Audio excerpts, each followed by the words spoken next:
নামাজের জামাত শুরু হয়ে গেছে। আমি যখন মসজিদে প্রবেশ করছি তখন ইমাম সাহেব রুকুতে আছেন। এমত অবস্থায় জামাত ধরতে নিয়তের পর সানা পড়া অত্যাবশ্যক কিনা? আচ্ছা, আমি ইঞ্জিনিয়ারিং ফাইনাল ইয়ারে আছি। আমি পাশাপাশি মোশন গ্রাফিক ডিজাইনার। আমার কাজটা হলো কার্টুন এঁকে বা তার ফাইল নিয়ে অ্যানিমেশন করা লাগে। কার্টুনের চেয়েও সূক্ষ্ম রয়েছে। আমার কি গুনাহ হবে এই কাজ করলে? দিনই জ্ঞান অর্জন করে ফরজ যতটুকু না থাকলে দুনিয়াতে চলা মুশকিল। এমন কোনো প্রতিষ্ঠান আছে যেখানে আমি তা অর্জন করতে পারবো? আমি জেনারেল লাইন স্টুডেন্ট। আমি একটু রিভার্টেড মুসলিম। আমি ছাত্র হওয়ার কারণে আমার মুসলিম হওয়ার ঘটনা আমার পরিবারকে বলি নেই। আমার লক্ষ্য হলো আমার পরিবারকে বুঝিয়ে যেন ইসলামের পথে আনতে পারি। তাছাড়া আমার দীর্ঘদিনের বোঝানোর পর তারা কেউই মূর্তি পূজা করে না এবং আমাদের বাড়িতে কোনো রকম দেব দেবীর ছবি মূর্তি নাই। এখন আমি চাচ্ছি যে যতদিন পর্যন্ত আমি কর্মক্ষম না হবো ততদিন আমি তাদেরকে ইসলামের পথে আনার চেষ্টা করব। যদি এমন হয় যে তাদের ইসলাম গ্রহণের কোনো সম্ভাবনা নেই, তখন আমি আমার বিবাহের পূর্বে সব সত্য প্রকাশ করবো। আমার চিন্তা ভাবনা কতটুকু ইসলাম সম্মত এবং আমার মুসলিম হওয়ার ঘটনা তাদের কাছে আমার বিবাহের আগ পর্যন্ত লুকিয়ে রাখা কতটুকু যুক্তিযুক্ত। নামাজের জামাত শুরু হয়ে গেছে। আমি যখন মসজিদে প্রবেশ করছি তখন ইমাম সাহেব রুকুতে আছেন।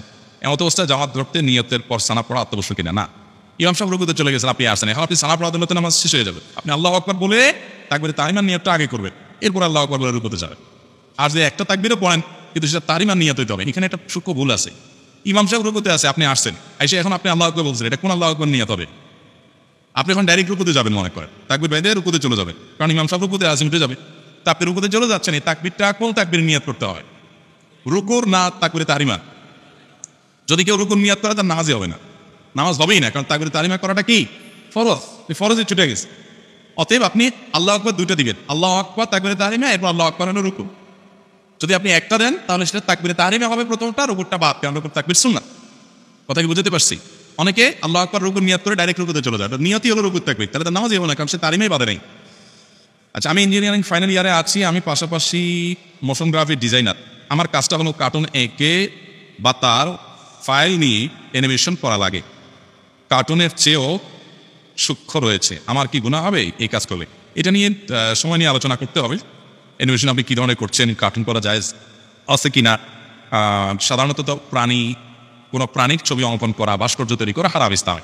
কিন্তু সেটা যদি হয় আপনার কি জানি বলো এটাকে, সেটা যদি হয় কম্পিউটারে কোনো ডিভাইসে, এটা কোনো আলাদা ধরা ছোঁয়ার মতো বিষয় না হয়, অস্পৃশ্য যদি নয়, তাহলে সেটা জায়েজ আছে কিনা এটা নিয়ে দীর্ঘ আলোচনা আছে। অনেক উলামায়ে কেরাম এটাকে জায়েজ বলেন, অনেক উলামায়ে কেরাম জায়েজ বলেন, শর্ত সাপেক্ষে, অশ্লীল না, হারাম কিছু না, দৃষ্টিকটু কিছু না, বিবর্তিকের কিছু না, তাহলে সেটা জায়েজ।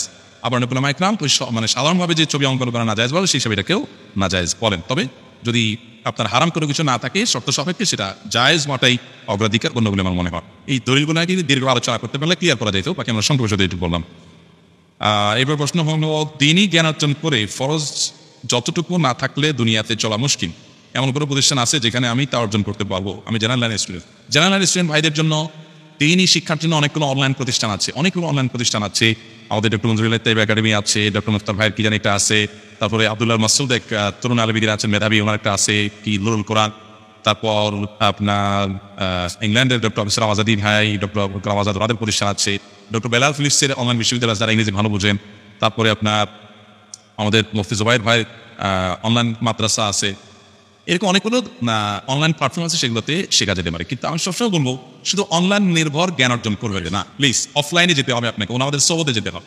আমরা আসলে ফাউন্ডেশন থেকে মসজিদ কমপ্লেক্স করলে সেখানে আমাদের প্ল্যান আছে, ইনশাআল্লাহ সাধারণ মানুষ, নারী পুরুষ, আপনার শিক্ষক শিক্ষার্থী, বিভিন্ন পেশা মানুষের জন্য বিভিন্ন ধরনের কোর্স আমরা অফলাইন অনলাইন দুই রকম ব্যবস্থা রাখবো ইনশাআল্লাহ মিলিল্লাহ ব্যাপকভাবে। এবং এই যে এসএসসি পরীক্ষা শেষ হয়ে যাবে, দাখিল পরীক্ষা শেষ হবে, শিক্ষার্থীদের জন্য 7 দিন 10 দিন মেয়াদি কোর্সের ব্যবস্থা আমরা করবো, যাতে করে পুরো প্যাকেজ তাদেরকে দিয়ে দেওয়া যায় ইনশাআল্লাহ। এখন যেগুলো আছে সেগুলো থেকে আপনারা উপকার হতে পারে। শেষ প্রশ্ন, আমি একটু রিভার্টেড মুসলিম। আমি ছাত্র হওয়ার কারণে আমার মুসলিম হওয়ার ঘটনা আমার পরিবারকে বলি নেই। আমার লক্ষ্য হলো আমার পরিবারকে বুঝিয়ে যেন ইসলামের পথে আনতে পারি। তাছাড়া আমার দীর্ঘদিনের বোঝানোর পর তারা কেউই মূর্তি পূজা করে না এবং আমাদের বাড়িতে কোনো রকম দেব দেবীর ছবি মূর্তি নাই। এখন আমি চাচ্ছি যে যতদিন পর্যন্ত আমি কর্মক্ষম না হবো ততদিন আমি তাদেরকে ইসলামের পথে আনার চেষ্টা করব। যদি এমন হয় যে তাদের ইসলাম গ্রহণের কোনো সম্ভাবনা নেই, তখন আমি আমার বিবাহের পূর্বে সব সত্য প্রকাশ করবো। আমার চিন্তা ভাবনা কতটুকু ইসলাম সম্মত এবং আমার মুসলিম হওয়ার ঘটনা তাদের কাছে আমার বিবাহের আগ পর্যন্ত লুকিয়ে রাখা কতটুকু যুক্তিযুক্ত। এটা জায়েজ আছে, কোনো অসুবিধা নেই। ইসলামের কথা প্রকাশ করে দিতে বাধ্য নন আপনি। এটা বিবাহের মতো বিষয় না যে বিবাহ প্রচার হওয়া উচিত, সেটাই কাম্য। ইসলাম সবসময় প্রচার করাটা কাম্য নয়, বিশেষ করে যেখানে প্রচার করলে আমার অসুবিধা হতে পারে, সেখানে প্রচার করা মোটেও জরুরি না। খোদ নবী করিম সাল্লাল্লাহু আলাইহি ওয়াসাল্লামের উপর যারা সাহাবীরা ঈমান এনেছেন মক্কাতে, তারা দীর্ঘদিন প্রায় 3 বছর পর্যন্ত তারা মক্কাতে কি ছিলেন? তাদের ইসলামটাকে গোপন রেখেছেন। তাহলে বোঝা গেল ইসলামকে গোপন রাখা কি আছে? জায়েজ আছে, বিশেষ করে পরিস্থিতির কারণে।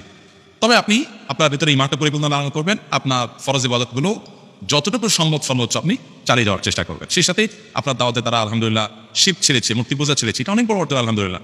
এবং এভাবে আপনি চলতে থাকলে আশা করা যায় তারা হেদায়েত পাবেন। তবে এর জন্য আল্লাহর কাছে দোয়া করতে হবে, চোখের পানি ফেলতে হবে যেন আল্লাহ তাআলা তাদেরকে হেদায়েত দান করেন।